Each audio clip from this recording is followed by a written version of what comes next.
नमस्कार, मैं रंजू सिंह। आप देख रहे हैं the sun express. NITI Aayog की बैठक में शामिल नहीं हुई ममता।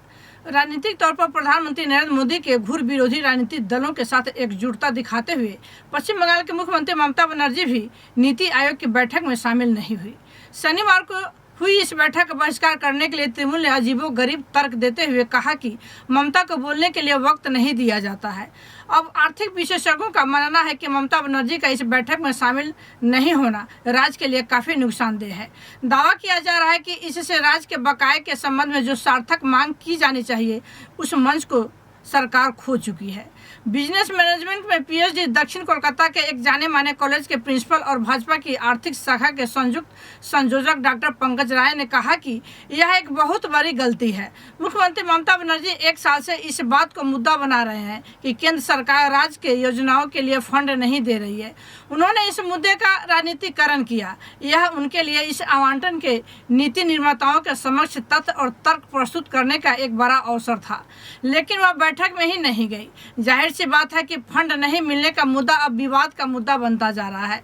विकासशील देशों के लिए अनुसंधान और सूचना प्रणाली RIS में अर्थशास्त्र के प्रोफेसर डॉक्टर प्रवीर दे के अनुसार पश्चिम बंगाल के मुख्यमंत्री का नीति आयोग की बैठक में शामिल नहीं होने से राज्य आर्थिक रूप से प्रभावित नहीं होगा, लेकिन पश्चिम बंगाल का प्रतिनिधित्व न होने का मतलब है कि राज्य और केंद्र के बीच की खाई बढ़ती जा रही है, जो निश्चित रूप से अच्छा संकेत नहीं है।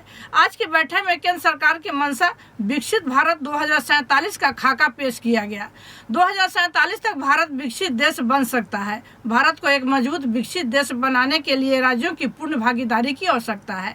ऐसे में बैठक काफी अहम थी। हालांकि यह निश्चित नहीं है कि वर्तमान सत्ताधारी दल 2047 तक शासन करेगा या नहीं।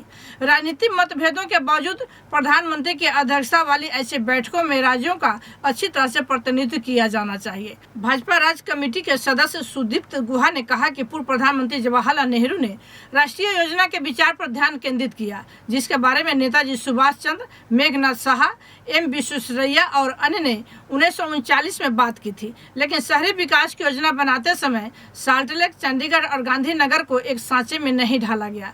प्रत्येक क्षेत्र का एक विशिष्ट चरित्र होता है। विकास की रूपरेखा तैयार करने के लिए स्थानिक विशिष्टता को महत्व दिया जाना चाहिए।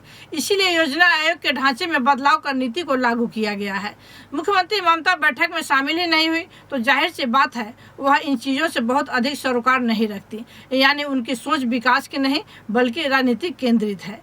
प्रसिद्ध विश्लेषक बांग्लादेश में एक प्रतिष्ठित भारतीय फर्म के प्रभारी चार्टर्ड अकाउंटेंट प्रदीप मलिक ने कहा, मूल रूप से राज्यों को नीति आयोग की बैठकों में अपने विचार व्यक्त करने का अवसर मिलता है। सुनने या न सुनने को प्राथमिकता देना ठीक नहीं है। क्या हम बैठक का बहिष्कार कर प्रतिक्रिया को नकार नहीं रहे हैं? गणतांत्रिक ढांचे में ऐसी बैठकों में भाग लेने का अवसर नहीं चूकना चाहिए। यह केंद्र को और छूट देने जैसा है। इसी तरह की अन्य खबरों के लिए आप जुड़े रहें द सन एक्सप्रेस के साथ। धन्यवाद।